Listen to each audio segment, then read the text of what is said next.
Alright, so we're looking at the moss archegonia or archegonia, and this will be in the head region.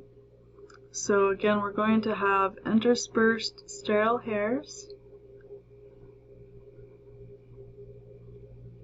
and in between these sterile hairs we have much longer archegonia than we've seen.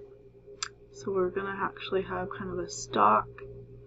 Again, we have that swollen area, the venter around the egg. We have a long neck, that's a canal, and then a stalk that connects to the rest of the gametophyte.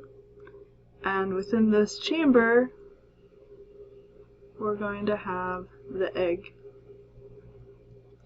And it may or may not fill that entire chamber. We'll often see some cells here that are kind of sliced through, so you can kind of see that canal that runs through the neck.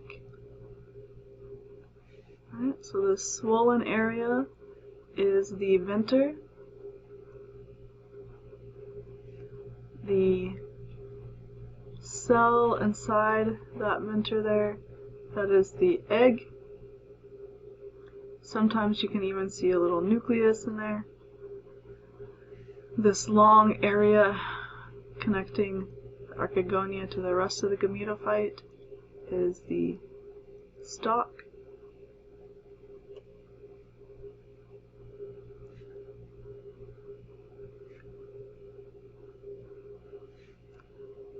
Of course, you're going to have more of these. We've got lots of little tips up here of paraphyses and our archegonia.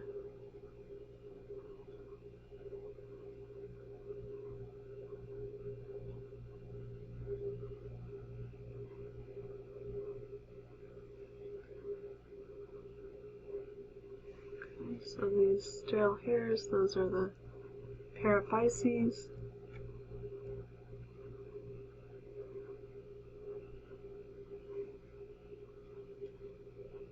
And then everything you see in this slide is haploid.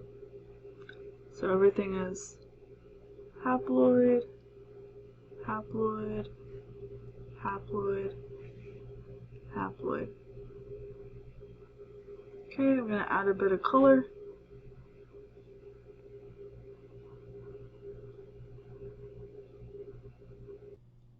Okay, so I felt like drawing. It was a little bit cathartic, so I added some color, redid some of the lines, and relabeled, and we're complete. So we have the sterile hairs, the paraphyses, the eggs nestled within the venter, the swollen area of the archegonia with the neck, in which the canal exists where the sperm can swim down, and then the stalk at the bottom. Everything in the slide is haploid.